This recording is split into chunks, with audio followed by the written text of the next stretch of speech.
इस शहर में वसंत अचानक आता है और जब आता है तो मैंने देखा है कि लहरतारा या मंडुआडीह की तरफ से उठता है धूल का एक बवंडर और इस महान पुराने शहर की जीभ किरकिराने लगती है।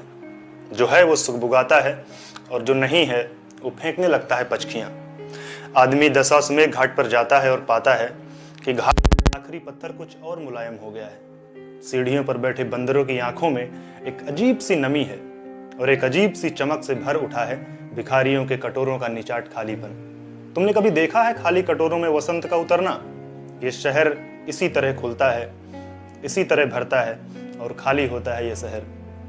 इसी तरह रोज रोज एक अनंत शव को ले जाते हैं कंधे अंधेरी गली से चमकती हुई गंगा की तरफ। इस शहर में धूल धीरे धीरे उड़ती है, धीरे धीरे चलते हैं लोग, धीरे धीरे बजाते हैं घंटे, शाम धीरे धीरे होती है।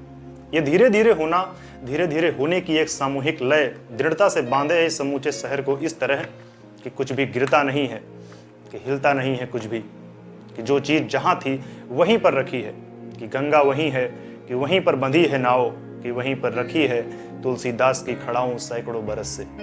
कभी सही सांझ बिना किसी सूचना के घुस जाओ इस शहर में, कभी आरती के आलोक में इसे अचानक देखो।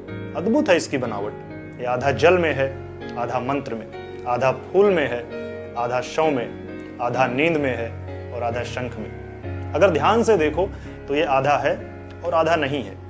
जो है वो खड़ा है बिना किसी स्तंभ के और जो नहीं है उसे थाम रखे हैं रोशनी के ऊंचे ऊंचे स्तंभ, आग के स्तंभ, पानी के स्तंभ, धुएं के, खुशबू के, आदमी के उठे हुए हाथों के स्तंभ। किसी अलक्षित सूर्य को देता हुआ अर्घ शताब्दियों से इसी तरह गंगा के जल में अपनी एक टांग पर खड़ा है ये शहर, अपनी दूसरी टांग से बिल्कुल बेखबर।